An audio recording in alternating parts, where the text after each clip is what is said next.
आप जिस मोबाइल को चला रहे हैं या फिर जो अभी आप हमारा वीडियो देख रहे हैं, ईरान, इजराइल और अमेरिका के बीच हो रहे युद्ध के चलते एक झटके में ये सब खत्म हो जाएगा। चलिए बताते हैं कैसे।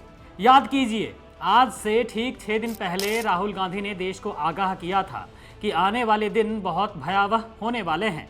उन्होंने साफ कहा था कि मोदी सरकार की गलत विदेश नीति ने भारत की ऊर्जा सुरक्षा को आग लगा दी है। राहुल ने मोदी जी को कॉम्प्रोमाइज्ड पीएम कहा था और आज देखिए उनकी बात सच साबित हो रही है। आज जब देश की बेटियां गैस की लाइनों में बेहोश हो रही हैं, तब मोदी जी 11 मार्च को तमिलनाडु में खड़े होकर कह रहे हैं कि पैनिक मत करो। अरे साहब, पैनिक जनता नहीं, पैनिक मोड में तो आप और आपकी सरकार है, क्योंकि आपने देश को उस मोड़ पर लाकर खड़ा कर दिया है जहां से सिर्फ बर्बादी दिख रही है और आपको भी अपनी गद्दी फिसलती दिख रही है। इसलिए पैनिक मोड में आप हैं।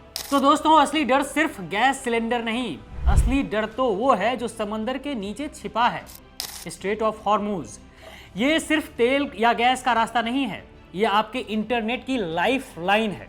दुनिया का 95% डेटा समंदर के नीचे बिछी इन्हीं केबलों से आता है और आज ईरान के इस रास्ते पर जंग के बादल मंडरा रहे हैं। अगर ये केबलें कटी तो भारत पूरी दुनिया से कट जाएगा, वो भी एक झटके में। आपका स्मार्टफोन एक डिब्बा बनकर रह जाएगा, ना यूपीआई चलेगा, ना बैंकिंग होगी, ना गूगल काम करेगा और ना ही आपका व्हाट्सएप काम करेगा।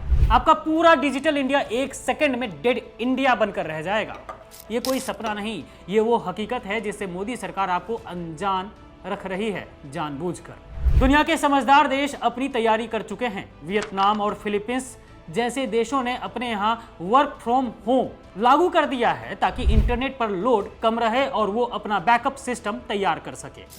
वो जानते हैं कि अगर केबल कटी तो तबाही आएगी। लेकिन हमारे यहाँ क्या हो रहा है?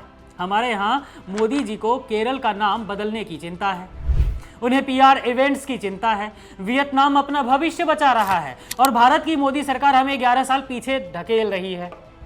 केरल को केरलम कह रही है, जहां ना बिजली होगी, ना इंटरनेट होगा और ना ही जेब में पैसा होगा, क्योंकि सब कुछ तो डिजिटल है और वो डिजिटल धागा अब टूटने की कगार पर है। देश के पूर्व प्रधानमंत्री मनमोहन सिंह ने भी कहा था कि ये सरकार यानी कि मोदी सरकार विनाशकारी साबित होगी देश के लिए। और आज विदेशी कर्ज $746 बिलियन के पार है, रुपया वेंटिलेटर पर है और अब तो आपका इंटरनेट भी खतरे में है। मोदी जी ने अमेरिका के दबाव में आकर रूस और ईरान जैसे पुराने दोस्तों को खो दिया और आज वही दोस्त हमारे सप्लाई रूट पर प्रहार कर रहा है। इन दो नेताओं ने, इन दो व्यापारियों के चलते देश की संप्रभुता को गिरवी रख दिया है।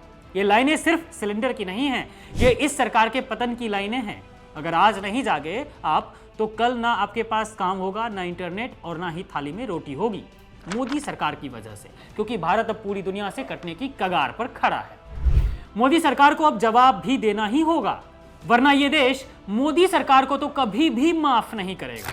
दोस्तों, सिर्फ मनमोहन सिंह ही नहीं बल्कि राहुल गांधी भी मोदी सरकार को लेकर जो कहते हैं वही सही होता है, क्योंकि बीजेपी वालों के पास दुनिया के साथ कैसे चला जाता है इसका ज्ञान है ही नहीं।